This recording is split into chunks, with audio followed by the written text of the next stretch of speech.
So there's been a change of captain on the Titanic today. No one who's really paying attention to Aussie politics actually cares, because that's not the real story anymore. The coalition is a combination of a minor party and a micro party at this point.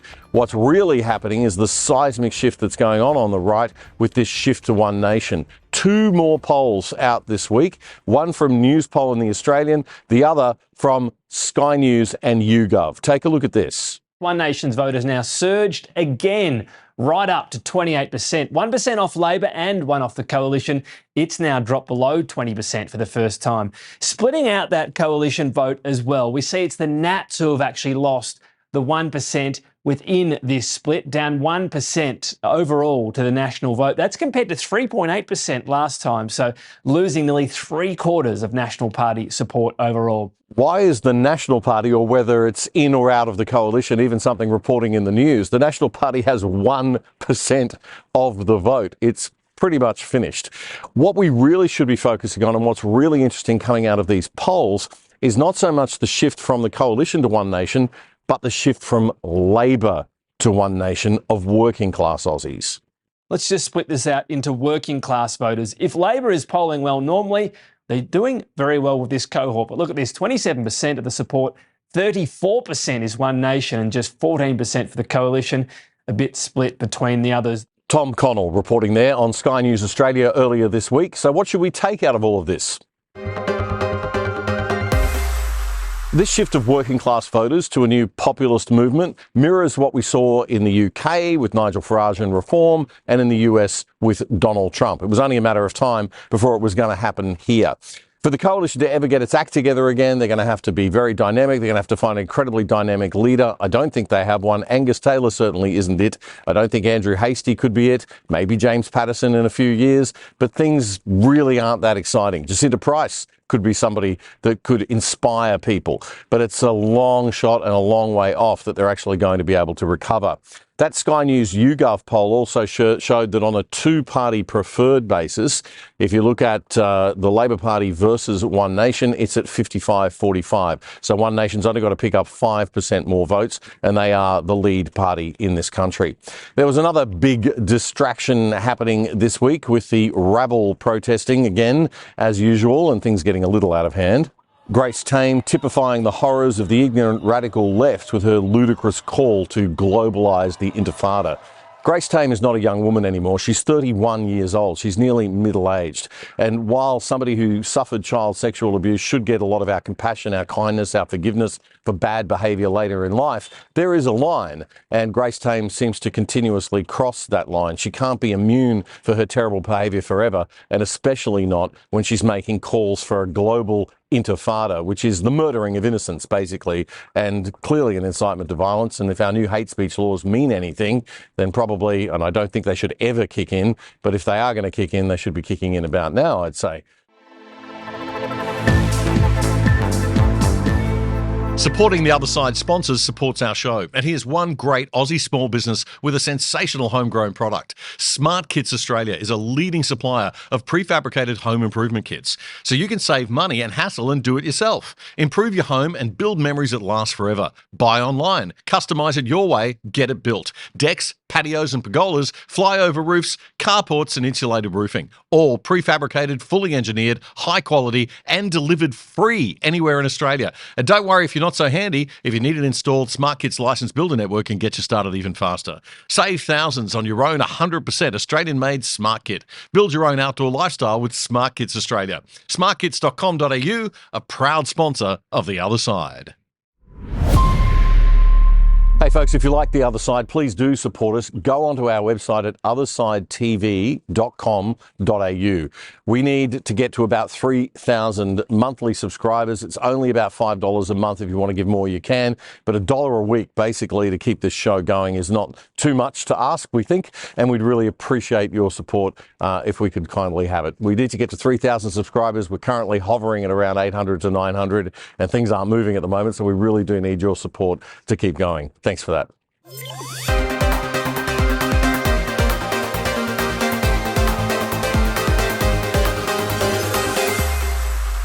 Well, I guess it's no news to any of you that house prices around Australia just keep going up.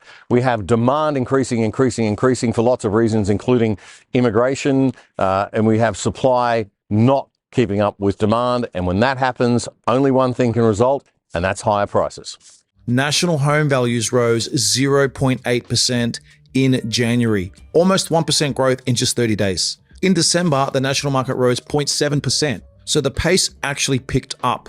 Then you look at the split and it gets even more interesting. Combined regional markets rose 1%. Don't get confused. Regional includes a lot of big cities, Gold Coast, Newcastle, Geelong, and so on. You've got affordability stretched. You've got geopolitical noise everywhere, and the market still lifted close to 1% in a single month. Scott Kuru is the founder and CEO of Freedom Property Investors. He's a regular on Radio 2GB in Sydney, and he has his own podcast channel. Scott's main point that he wants us to understand is that Australia's property market isn't just one big market. Australia is not one housing market. It's a bunch of smaller markets moving at different speeds for different reasons all across the country. So that 0.8% national number is really just an average of very different stories happening at the same time. Sydney barely moved. Sydney rose about 0.2% in January. That is a slow crawl. The reason is simple. Sydney is hitting an affordability wall. A lot of homes within 20 to 30 kilometers of the CBD are completely out of reach of most buyers. Now, Melbourne is different. Melbourne rose about 0.1 to 0.2% depending on the index you look at. And here's the key point. Melbourne is not coming off a big boom like Sydney. Melbourne has been the laggard. So when Melbourne starts lifting, it's often catching up, not overheating. Now let's talk about the cities that are still running hot. Perth rose about 2% in January, and over the year, Perth house values are up about 18%. Perth also pushed into the $1 million club, which tells you demand is still overpowering the brakes. Brisbane rose about 1.6% in January, and over the year, Brisbane house values are up around 15%. Adelaide rose about 1.2 to 1.3% in January, and it's still one of the strongest performers on the year. Darwin rose about 1.5%. Canberra and Hobart were more middle of the road. The data Scott's using there comes from Cotality, formerly Core Logic. And he says basically it shows that there are two very distinct markets at the moment. There's the high end of the market, which is very sluggishly growing, and then there's the lower end of the market, which is really growing too fast. According to Cotality, the lowest price quartile, the bottom 25%, rose 1.3% in just 1 month. That's the part of the market where you're looking at more affordable stock. Now let's look at the top 25%. This is the premium stock. It only rose 0.3%. That is a 1% gap in a single month. That is not a small difference, and this is the main thing I'm screaming right now. The 2026 property market is going to be driven by one factor and one factor only, and that is affordability. Okay, but how can all this be happening in a world where energy prices are going up, mortgage costs are going up, families are feeling the impact of inflation, everybody's squeezed? How can there possibly still be an increase in the affordable end of the market? Well, Scott says it's because it's no matter how strong all those forces are on the downside, there's still this incredible force on the upside, mainly caused by three things. The first one is the terrible lack of supply of property that we've got in Australia. The number of homes advertised for sale is about 19% lower than this time last year and about 25% below the 5-year average for this time of year. That is tight supply. And when supply is tight, buyers compete harder for whatever is available. So why aren't investors ploughing into the market? I mean, rents are going up, so returns are good. You're seeing great capital growth still. People should be wanting to invest and build homes. The market should be automatically correcting itself. There's only one thing that can stuff up a market doing its natural thing, and that's government intervention. And we've got too much red tape, too much green tape, and way too much tax. So, what did our genius government do to fix this? They threw gasoline on the fire. They did the worst thing you can possibly do when there's a supply shortage, jacking up prices. They increased demand with their brilliant first home buyers scheme. On your Jimbo. Scott Kuru says it's also important to take a look at the behaviour of first home buyers. That's the second big factor he says is playing on property prices this year. Second is urgency, and in plain English, FOMO. This is not silly hype, this is real psychology. People see prices rising month after month and they do the math in their heads. They think if I wait 6 months, I might pay another 50 grand for the same place. If I wait a year, I might be priced out. So buyers start to rush in, especially first home buyers, because the government schemes make it feel like the door is open right now. Then the bank of mum and dad piles in, parents watch prices lifting fast and they think my kid will never catch up at this pace. So they gift, they guarantee, they loan, they pull equity, they do whatever they can to help their kids buy sooner. And the third factor is one that we know all too well: mass immigration driving up demand and therefore property prices. Now, Scott Kuru says that this is all impacting that affordable end of the market. He's looking at things from an economic point of view. He's politically neutral. But we're political on this show, so let's just be clear. The first homeowner policy is not only not working, it was the dumbest thing our government could ever have done. It's a special kind of dumb. It's next level dumb. So dumb, it's astounding. And everybody told Jimbo and Elbow at the time, this thing's going to drive up the property prices and it's going to send the market insane. And it has. It's inexcusably irresponsible policy from out-of-touch politicians and bureaucrats. Anyway, back to the market analysis. Scott Kuru concludes from his analysis of the totality data that the higher end of the market will get hit, but no big collapse is likely across the board. They will hit the premium end first. They will hit the most expensive cities and the most expensive pockets first. That is already happening in the data. But unless we get a proper hiking cycle, I'm talking 4, 5, 6 rate increases, plus a big rise in unemployment, plus supply suddenly hits the market, this looks more like a market that shifts and splits, not a market that collapses in one clean move. And that's property guru Scott Kuru reporting on the latest totality data there. You can search him up on YouTube. It's Kuru, K-U-R-U.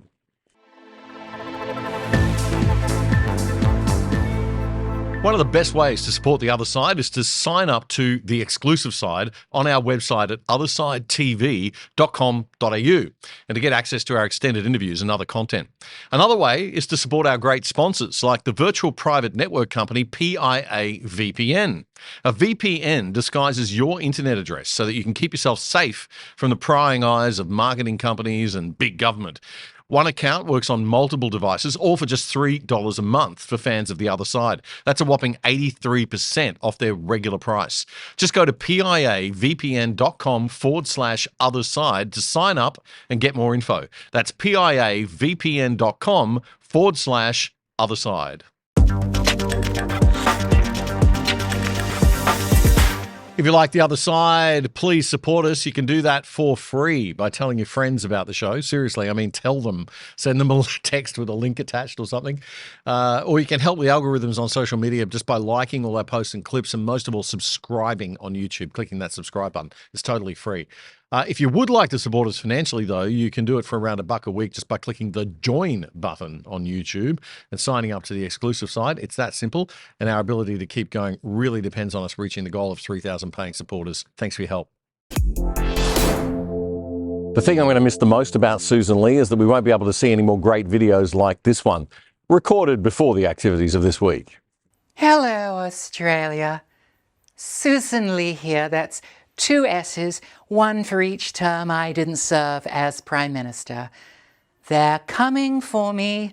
I can hear the sharpening of knives. Well, plastic knives. We're not a party of conviction. We're not going to start with cutlery, are we? But before I go, let me reflect on my legacy. I led this party through a period of time exposed to weather during which events occurred, and I responded to some of them. Not well, but promptly, sometimes. I'm proud and humbled that I took the coalition from 32% in the polls to 15%. That's more than a 50% reduction in support. If we were emissions, we'd be ahead of Paris targets. Just a few more points and we'll hit net zero. How exciting. I united the party. Well, I united them in wanting me gone, but unity is unity. I stood up to Labor on hate speech, then I voted for it anyway. But I stood up first. That's the important part, the standing, not the collapsing immediately afterwards. I removed Jacinta Nampijinpa Prize for having a spine, and then I wondered why the party felt somehow invertebrate. But you can't make an omelette without breaking eggs, can you?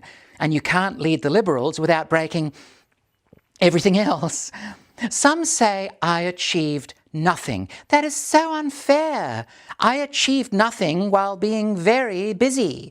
I had meetings, doorstops, I stood in front of flags. Do you know how tiring it is standing in front of flags? History will judge me, and history will probably agree with the polls. But you know what? I did my best, and my best just wasn't very good. And in the Liberal Party, that makes me above average. So goodbye, Australia. Remember me as a confused, compromised person polling behind One Nation. Susan Lee, 2 S's, 0 legacies. Toodle pip, Australia. Ah, yes, toodle pip, Susan, toodle pip. That's the brilliant Rupert Degas there. You can catch all his comedy on Instagram and other platforms. Just search him up, Degas, Rupert Degas.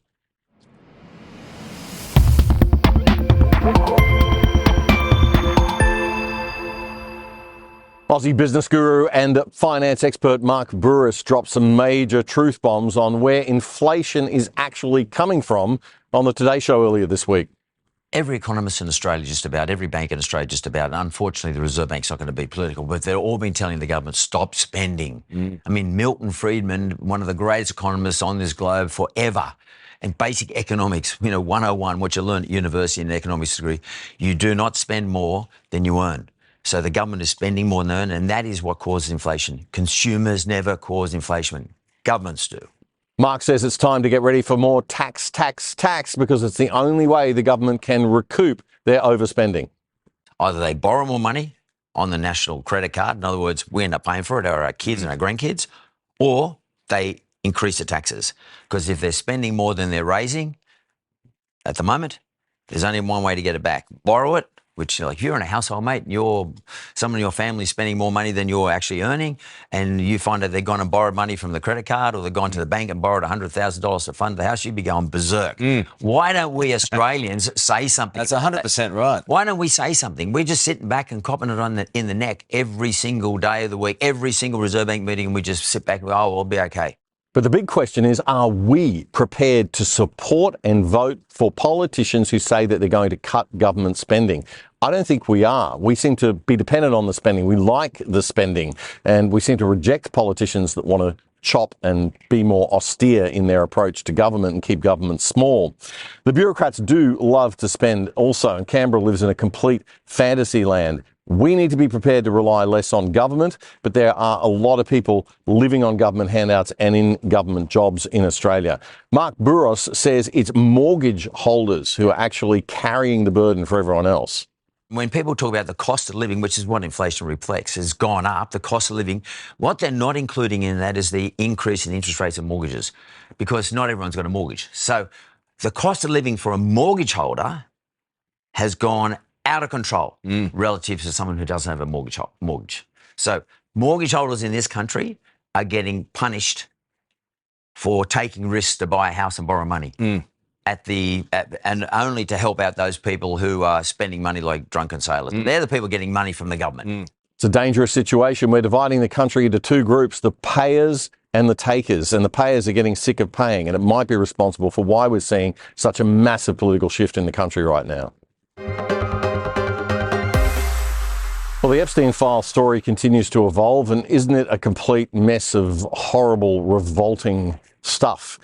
I think the only way that we can safely and clearly analyse this is on 3 levels. So there's level number 1 of Epstein's behaviour, which might be soft corruption, hard corruption, where he's lining up the political operatives with corporate people, making sure that the favours get done for the corporate people by the government people, making sure that the government people get nice jobs when they retire in return. That's dodgy, that's soft corruption, it's hard corruption, it needs to be investigated in many cases, and there might need to be charges laid.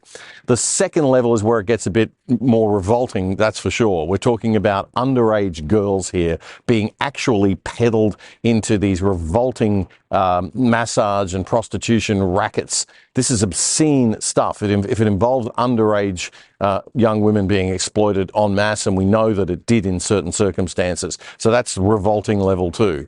Then there's level 3, which is so dark, so evil, so putrid, so demonic that I can't even bring myself to watch the stuff on it or even talk about it very much. But there is a suggestion and implications in some of these emails that something really sick and dark was going on at a deeper level. And I think the best place to look at that would be, or the best reporting I've seen on that this week and all the stuff that I've looked at, is Carl Benjamin's The Lotus Eaters podcast. Have a look at that. There is an episode called The Epstein Revelations Are Getting Really Dark. And I think to understand that dimension, that third level, you need to watch that. Now, we need to be very careful when we talk about somebody being named in the Epstein files, because they could have been operating at level 1, 2, or 3, and there are different levels of seriousness there, although all of them are possibly and potentially criminal, and all of them potentially interrelate some way in a lot of cases. I think we've got to consider level 0, which is where people are named in the files but don't actually have any communication with Epstein or any connection with Epstein whatsoever. So we have to be very careful of how we use the phrase named in the Epstein files. There's 3 million pages of this stuff, but there's some dark stuff there. It needs agency investigation at government top levels to really get to the bottom of it. Some really weird names emerged this week. The radical leftist academic Noam Chomsky seems to have been caught up at level 1 and possibly level 2. Deepak Chopra, the health guru, yes, that guy seems to have been involved at level 2, which is a bit disturbing. And of course, the Andrew, formerly known as Prince, is caught up at level 1 and possibly level 2. We knew that already. Someone who's not caught up in the Epstein files quite as much as their political opponents would have liked them to have been is President Donald Trump. A new document emerged from the release this week that shows that President Trump actually called up a Florida police chief back as early as 2004 and warned them about Jeffrey Epstein's involvement with teenage girls. He said it was well known both in Florida and in New York. Now, while this seems to suggest that Trump was doing the right thing and was on the right side of things here and was behaving well, and that's a good thing, it does mean that his more recent claims, where he said he had no knowledge of Epstein's sex crimes, were false, and that is a bad thing. The police chief that Trump called was a guy named Michael Reiter, the head of Florida's Palm Beach Police, and here's how America's ABC News reported on that. According to the document, Trump called Reiter around that time and said, "Thank goodness you're stopping him. Everyone has known he's been doing this." Reiter also says Trump said he threw Epstein out of his club, and he was around Epstein once when teenagers were present, and Trump got the hell out of there. The former police chief says Trump told him to focus on Epstein's associate Ghislaine Maxwell, saying she is evil. Now, the news about this Trump interview in the early 2000s came out in 2019 when the FBI were federally investigating Epstein. They then arrested him, they put him in jail, and then he died officially by suicide.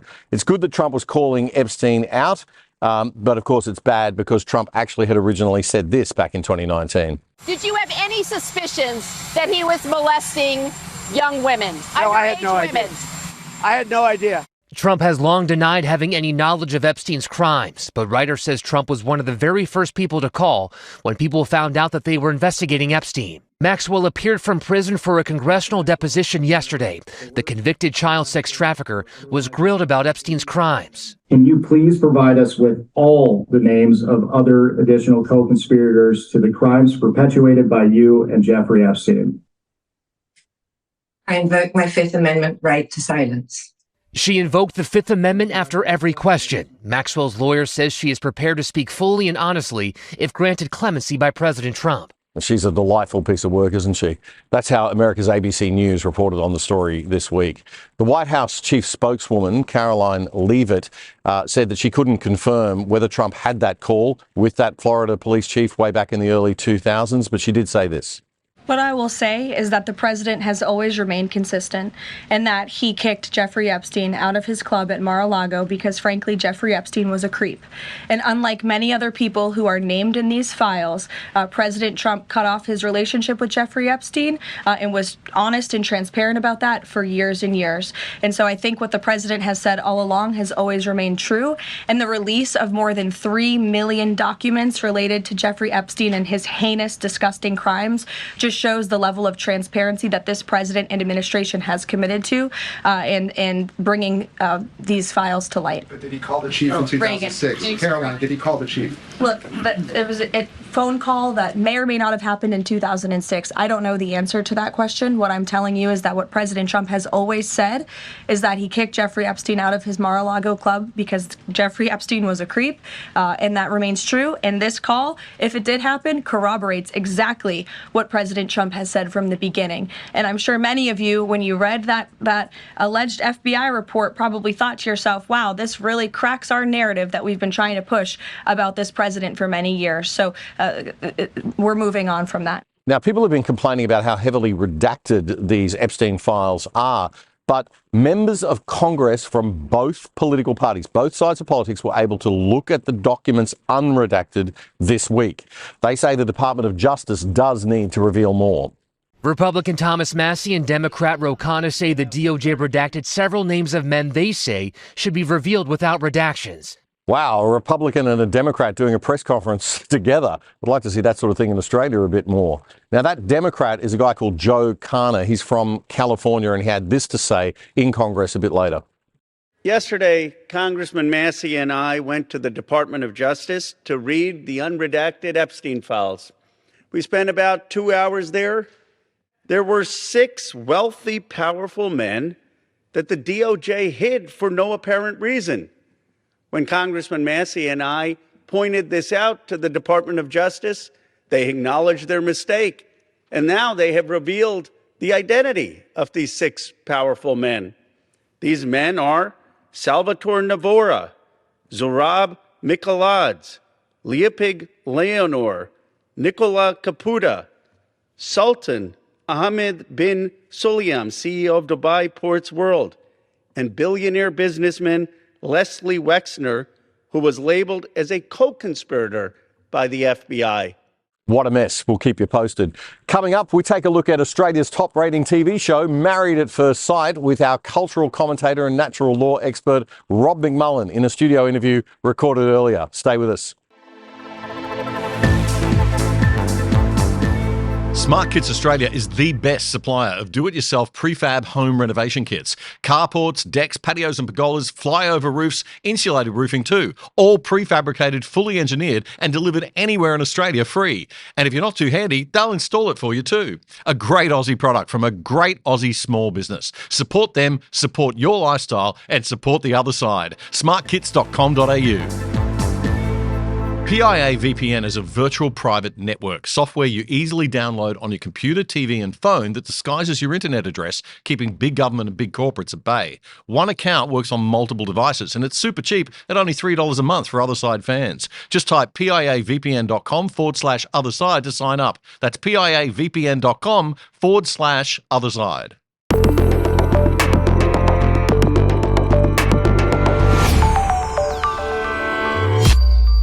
Well, if you believe the official TV ratings, which I don't, then just shy of 3 million people tuned in to watch Channel 9's Married at First Sight this week.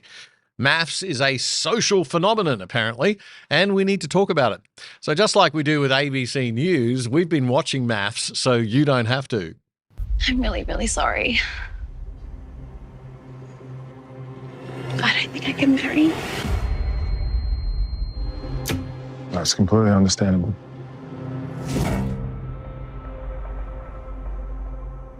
Not until you get on one knee and propose to me first. Oh my goodness. Damn. You got me good.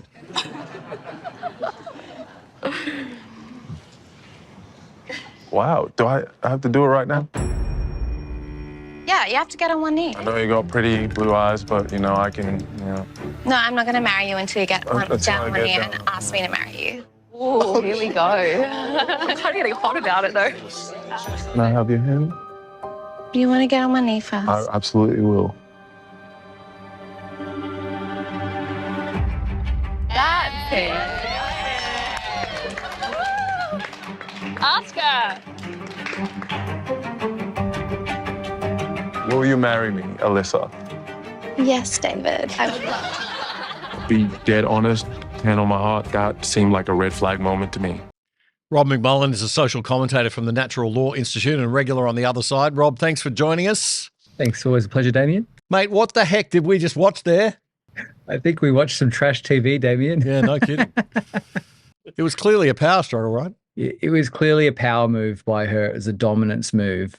And he ended up capitulating. And I think in our mainstream society at the moment, that is probably the only acceptable outcome. However, you know, I think it's important to say that, you know, he said, well, this is what she needs to feel safe. She said, this is what I need from you.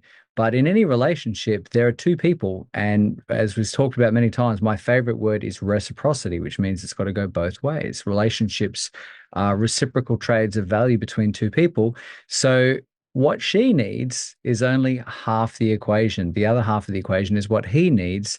And the problem here is that these are complete strangers, and she's asking for, you know, a sign of capitulation from someone that she's only just met, you know. And I know that they're getting married because of the trash nature of the show, but you really need to work up to that level of relationship, you know, demanding it from the outset like that, putting herself above him. That's a big red flag. And he knew that, and his friends could see that. Yeah, red flag, all right. Mate, in general, this show is god-awful, yet millions of Aussies watch it. The premise on which the whole show is based is absolutely ridiculous. People meeting for the first time at the altar, put together by matchmakers from dating agencies beforehand. It's a complete insult to the institution of marriage, and even blasphemous to religions that treat marriage as a very sacred sacrament. I mean, we can have a laugh and not take it too seriously if we watch, but I can't help feeling that in general it speaks to a bit of social decline, and in some ways it promotes that social decline. There's definitely an element of that. The wedding is not about the relationship. And like I said, that intimacy and respect and trust between two people who are coming together in a relationship, and that becomes more about status, image, profile building, all that sort of stuff. And I think you can see that very well in that people go very often, that people come to the show and say, here's my checklist and what I want in a partner. Now, everybody has things that they want out of a relationship to a degree, but you also have to really balance that against a great helping of treating the other person like a person as well. And that's what's pretty absent in this formulation here. Yeah, this week we had the aftermath of the newlyweds, Alyssa and David, and we got a little bit more information than we asked for. Morning. Good morning. Had a little bit of a cuddle, and yeah, I went to sleep. I was tired. Just cuddles? Just cuddles. Just cuddles. He's going to work for the booty. Oh, boy. Okay, well, that's a healthy start to an intimate life together. One of the criticisms of the show, Rob, is that it puts too much emphasis on the needs of women versus the needs of the men. I want my future husband to be manly, like an alpha male leader type of guy who I can trust. I like people with ambition, who have drive, who's a really hardworking guy with some goals. I'm not here to live ordinary. I want to be remembered. I want my future husband to stand out. I am a pink girly and I'm looking to find my blue. I love feeling pink. Pink energy, pink aura, whatever you want to call it. And that's because I love feeling, feminine. I love feeling girly. So I want to meet someone that's blue. I want someone that will always carry the grocery bags. I want someone that will always fix the light bulb or put air in my tires. That is my mission. I want to find the blue to my pink, and hopefully one day we'll make a purple. I'm looking for someone who likes building stuff. Fixing stuff is really important. Someone that looks a bit rugged, maybe like a tradie vibe, maybe like a surfer cross tradie vibe. Things like that definitely make me feel pink. Okay, she wants someone who'll make her feel pink. Well, there's a commercial reason for this emphasis on what women want. It's because TV producers know that advertisers want to reach women more than men because they're the main purchase decision makers, which is why almost no mainstream media ever counters any dominant feminist narratives in our culture and will fall over themselves to build women up and often mock men. We're talking to Rob McMullen. Rob, as you've said, this is probably one of your main critiques of that show. I do think that a couple of these things, even though it's trash TV, a couple of these things do bleed into mainstream society. You know, it is very common for, for women to say, well, this is what I need out of a relationship, and then recoil if a man says, well, this is what I need, and we're equals, and we're both in this relationship.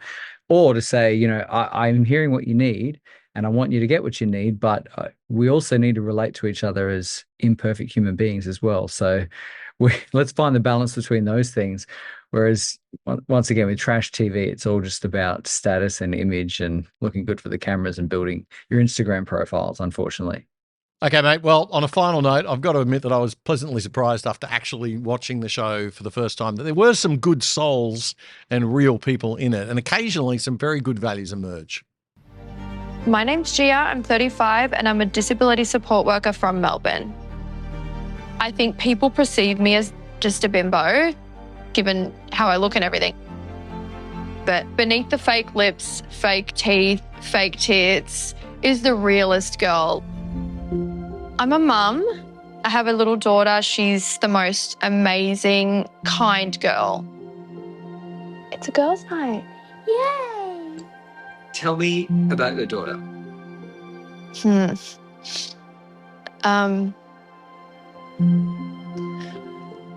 Shit. She's like the love of my life. I put everything into being a mum, everything. She's my reason for living.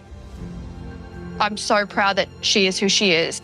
I think it's important that she's confident as much as me, and as a mother, I want to show her that it's okay to be herself and never let somebody dull your shine. Why is that so important to you to show her that? I was very bullied in school. Very, very bullied. And it went all the way through high school. Really? Yeah. What were they targeting? Boys would say things like, why don't you grow some tits, surfboard? And like, have you ever had a boyfriend? And obviously I didn't. I never dated boys. Didn't have a boyfriend till I was like 20. I didn't really have many friends. I didn't fit in with the other girls. I didn't fit in. I was kind of a weird loner. So I feel like it shaped me to be who I am. I want him to just like me for me. Hooray. Some decent values finally shining through. Married at First Sight, Australia's top rating TV show. Social commentator and Other Side regular Rob McMullen, thank you for joining us, mate. And that's it for The Other Side for this week, episode 503 for the week commencing Friday the 13th of February 2026. You have a fantastic week. Please remember to click that subscribe button if you haven't done it. That's absolutely free.